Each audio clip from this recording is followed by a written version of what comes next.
dalagang walang kasing ganda. Amoy roses ang nalimuyak kung nanaisin ng tadhanang mapalin lang. Di hahayaan mawala pa itong liham ng maasang mata mong makabasa.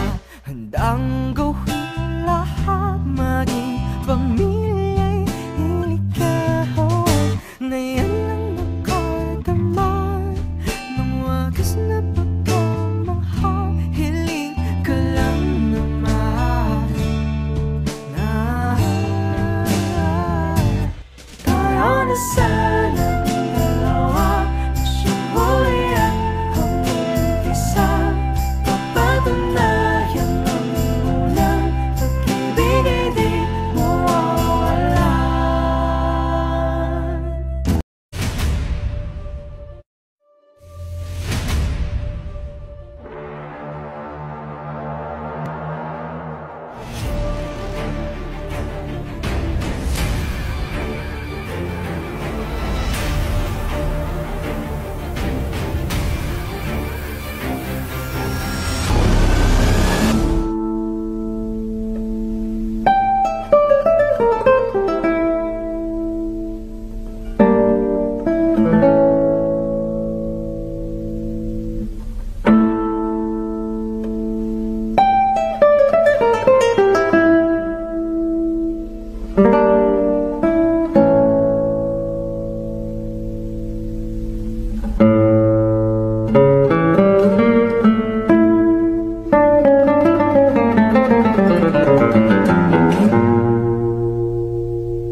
Tara, mauna ka na. Ako nang bahala dito. Hindi, sabay tayong lalaban dito. Wala nang oras. Magpalit na tayong damit.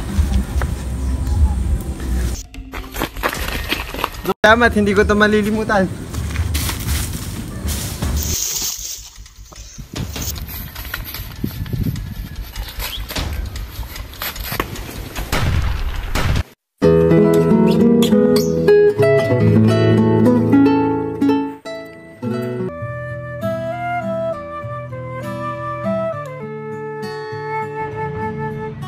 Panaginip ang layon.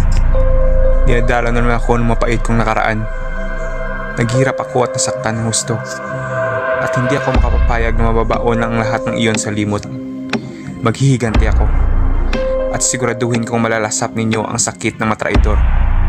Lalong-lalo na ng isang kaibigan. At wala na ang Kristo mong Ibarra na likas na may pagmamahal sa kanyang bayan. Patay ng binatang iyon. Umanda kayong lahat sapagkat sinilang na ang magtuturo sa inyo kung ano ang tunay na kahulugan ng salitang sakit. Magbabalik ako hindi bilang si Ibarra, kundi bilang si Moon, at siguraduhin kong magbabayad kayong tumalikod sa akin. Pababagsakin kayong lahat ni si Moon.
Habang pinagtatalunan ng mga sakay ang pagtutuwid sa palikulikong ayos ng ilog, ay biglang nagsalita si Simon.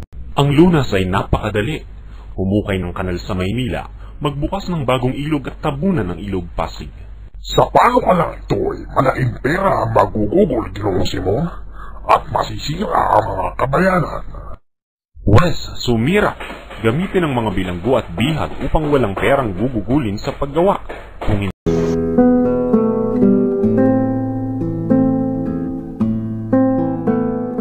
tinitiyak kong hindi maisa sa katuparan ng Akademya ng Wikang Kastila.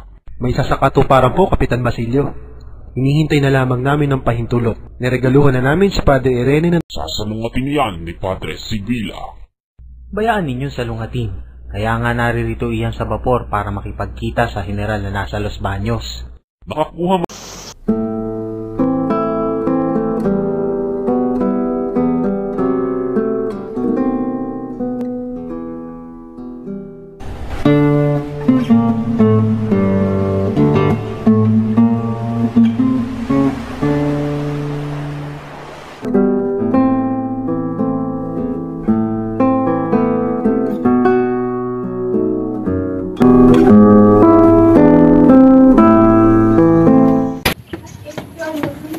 Ama!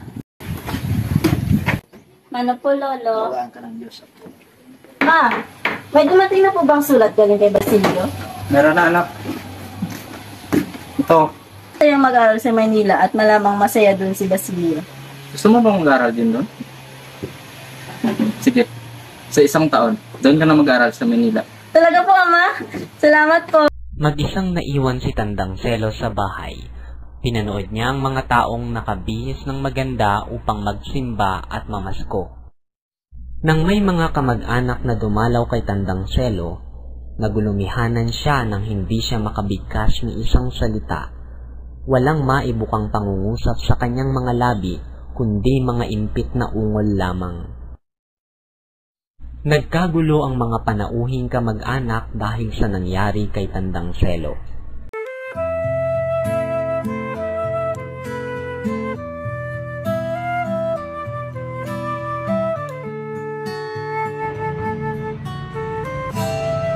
Kasalukuyang nagpupulong sa bahay ni Makaraig ang mga estudyanteng sina Isagani, Sandoval, Juanito Pelaez, Pecson at iba pang estudyante.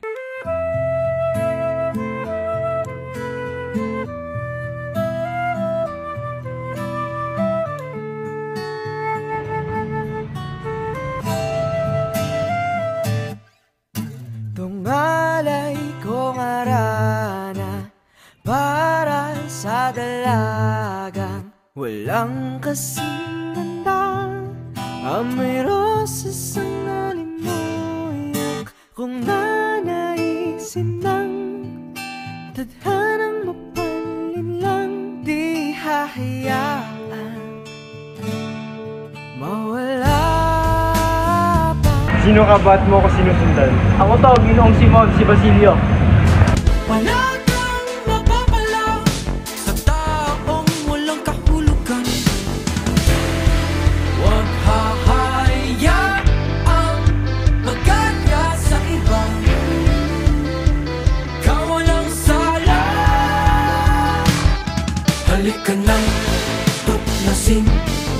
Ang mundo